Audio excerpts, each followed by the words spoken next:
नमस्कार, मी नंदकुमार पालवे, सेवा संकल्प प्रतिष्ठानचा संचालक. सेवा संकल्प बुलढाणा जिल्ह्यातील चिखली तालुक्यामध्ये गत 10 वर्षापासून काम करत आहे. रस्त्यानं फिरणारे बेवारस, मनोरुग्ण, मतिमंद, गतिमंद, HIV बाधित आणि दिव्यांग माता बांधवांसाठी सेवा संकल्प कार्यरत आहे. अरे ना बुरी देखने चाहा है, दे दे दे आदित्य कर दे बाबा, मेरा बेटा हनुमान जी का मंदिर पापा कर दे पर. रस्त्यानं फिरणारे हजारो मनोरुग्ण आपण रोज पाहतो, परंतु प्रत्येकापर्यंत पोहोचणं शक्य होत नाही. पैकी शेकडो मनोरुग्णांचा सांभाळ सेवा संकल्पवर केला जातो. यांचं उपचार आणि पुनर्वसन क्षेत्रात सेवा संकल्प काम करतं.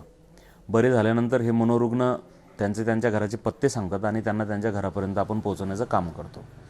जे मनोरुग्ण घरापर्यंत पोहोचू शकत नाहीत किंवा त्यांचे घर त्यांना स्वीकारत नाही, अशा माता बांधवांच्या हाताला काम देऊन त्यांना इथंच सेवेमध्ये सामावून घेतलं जातं.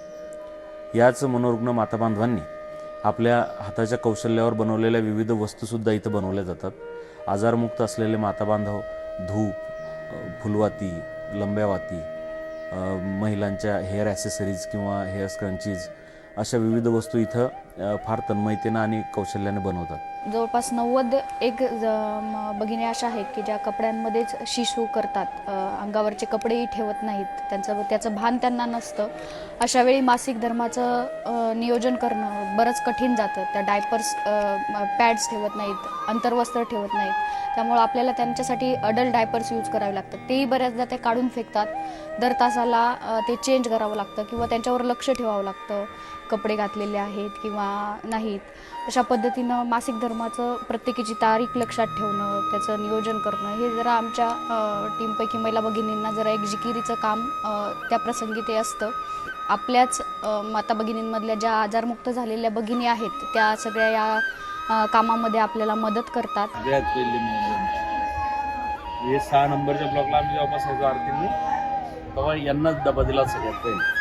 यांच्यासोबत एक कुत्रा जेवला, एक डुक्कर जेवलं आणि तो डबा मग आम्ही किळसून फेकून दिला. माऊलीच्या फार जटा वाढलेल्या, दाढी वाढलेली, असंच आहे ना, असंच राहिलं माऊलीला. बऱ्याचदा ज्यावेळेस एखादी माता भगिनी आपल्याकडे येते, रस्त्यावर समाजाच्या विकृतीमुळे तिच्यावर मातृत्व लादलं जातं. अशा वेळी आपण हा विचार करतो की तिच्यावर जे मातृत्व लादले गेलेले आहे त्यात तिचाही दोष नाही आहे आणि तिच्या पोटातल्या बाळाचाही त्या प्रसंगी काही दोष नसतो. त्यामुळं ती फक्त एक आई आहे आणि तिच्या मातृत्वाचा सन्मान आपण सेवा संकल्पवर करतो. त्याद्वारे तिला आनंद देण्याचा पुरेपूर प्रयत्न सेवा संकल्पच्या टीमद्वारे केला जातो. या सगळ्या मनोरुग्ण माता बांधवांच्या उपचाराचं काम सेवा संकल्पवर केलं जातं. आता सध्या सेवा संकल्पवर शेकडो माता बांधव उपचार घेत आहेत. सुसज्ज असं 50 बेडचं हॉस्पिटलसुद्धा या मनोरुग्ण माता बांधवांसाठी येत्या काही दिवसात सुरू होणार आहे. त्याचं बांधकामही पूर्णत्वास जात आहे. यांच्या जीवनात आनंद फुलवण्यासाठी आणि यांना अधिकाधिक सुविधा देण्यासाठी सेवा संकल्पची पूर्ण टीम कटिबद्ध आहे.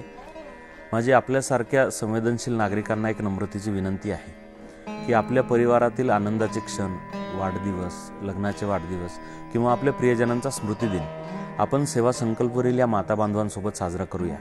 आपल्या आनंदात त्यांनाही सामील करून घेऊया. आपल्या घासातला घास त्यांना देऊन त्यांच्या चेहऱ्यावर आनंद फुलवण्याचा आपण सगळेजण प्रयत्न करूया.